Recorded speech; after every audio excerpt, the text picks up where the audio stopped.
საგზავნო საათში. მანამდე გიორგი ცხადაძე არის გამომგონებელ ბავშვებთან ერთად და ჩვენ შევერთდებით მას. ამინდის პროგნოზის სპონსორია კორეული პრემიუმ კოსმეტიკის ბრენდი მისჩა. ექსკლუზიურად PSP-ში.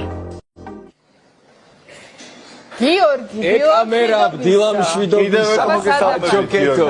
ვინ არიან შენი სტუმრები? მოგესალმებით, ყველას კარგ დღეს გისურვებთ. გრძელდება ჩემი სამეცნიერო თუ გამომგონებლების თუ ახალ თანამედროვე ტექნოლოგიების კნირეული და ცოტა დავიბენი აქ რო შემოვედი, სიმართლე გითხრათ, იმდენად საინტერესოა აქაურობა, ახლავე დაგათვალიერებინებთ ყველაფერს, თუმცა მანამდე ბატონ კახას უნდა გავესაუბრო აუცილებლად ბატონო კახა დილამშვიდობის. დილამშვიდობისა, მოგესალმებით, მოგესალმებით ჩვენ ტელემაყურებლებს.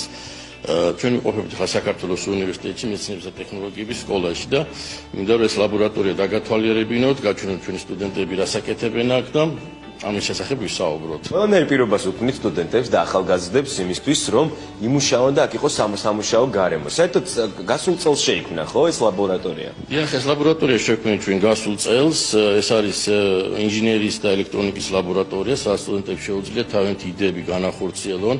მოკლედ გეტყვით იმ პროგრამების შესახებ, რაც ჩვენ უნივერსიტეტში გვაქვს და კერძოდ ჩვენ სკოლაში და რასაც ვთავაზობთ სტუდენტებს, ეს ჩვენ მუშაობთ ინფორმატიკის მიმართულებით, კომპიუტერული მეცნიერებები, ინჟინერია, ელექტრონიკა, მათემატიკა და ამ მიმართულებით ვცდილობთ, რომ სტუდენტებს მივცეთ ახალი ცოდნა და შევაყვაროთ ეს დარგი, შევასწავლოთ და მივცეთ საშუალება, რომ თავიანთი იდეები განახორციელონ. ბატონ კახა, ეს საოცრად ესეთი ალბათ რთული სფეროა ერთი შეხედვით, ვინც მაგალითად ცოტა უფრო ახლოს არ არის ამ სფეროსთან, ხო? ჩვენ მთელი კვირის განმავლობაში შევეცდებით ოდნავ მაინც რაღაცნაირად ჩვენი მაყურებლებით ჩავაყენოთ საქმის კურსში.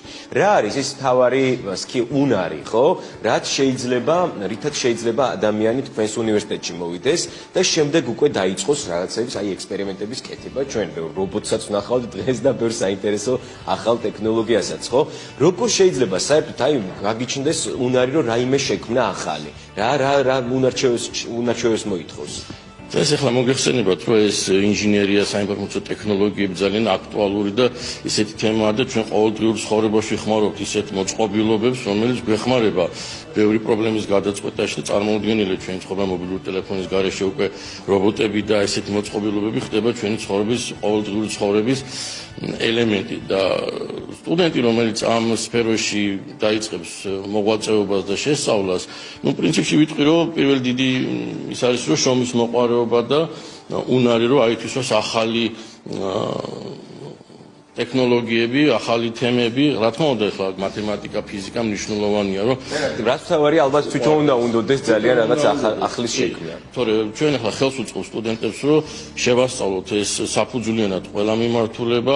ჩვენთან შექმნილი არის არა მარტო ეს ლაბორატორია, არამედ სტარტაპ ფაქტორი, სადაც იდეებზე ფიქრი და გენერირება შეუძლია სტუდენტებს, არის გამოგონებელთა ცენტრი გვაქვს, სადაც ასევე ჩვენ სტუდენტებს ვასწავლით, როგორ იფიქრონ ახალ იდეებზე და რაც შეეხება ამ ლაბორატორიას და ჩვენ სკოლას, ჩვენ უკვე ვასწავლით თვითონ მეცნიერულად, როგორ მიუძღვენ ამ საკითხს და როგორ გადაწყვეტენ კონკრეტული პრობლემები. ძალიან დიდი მადლობა ბატონ კახა. აქ ეხლა კონკრეტულ ამბავზე გადავიდეთ, უკვე სტუდენტები ჩვენთან არიან და აქ რა ხდება დილამშვიდობისა, ეს რა არის? ეს არის რობოტის ხელი, შექმნილია მოტორებზე. არის გაჭემული ლარი. და ესე რომ მოტორები მოძრაობს 180 გრადუსით და ამის დახმარებით ამოძრავებ თითებს, დაჭემის შემთხვევაში ამოდის თითი, ხოლო უკუბრუნის შემთხვევაში იშლება. ანუ თითები მოძრაობს. ეხლა შეგვიძლია რომ გავაკეთოთ ეს ამბავი, მე ამ პოზიციას მივიღებ.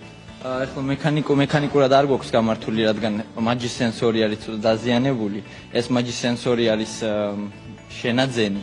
მისია აღმომაჩნდა, გამოვნახე კამერა. ესე იგი, შემდეგ ჩართვაში მაჯის სენსორი უნდა გამოვასწორო და თითები და გავამოძრავებინოთ ჩვენს თანამედროვე რობოტს. მე დროებით დაგემშვიდობებით, მეგობრებო, კარგ დღეს გისურვებთ და ესეთ მეცნიერებაზე საუბარს გავაგზავნებთ ჩვენ შემდეგ ჩართვაში. გამოგონებების გაცნობას ჩვენთან ერთად გავაგზავნებთ ჩვენს მომდევნო საათში. გიორგი, მადლობა. მანამდე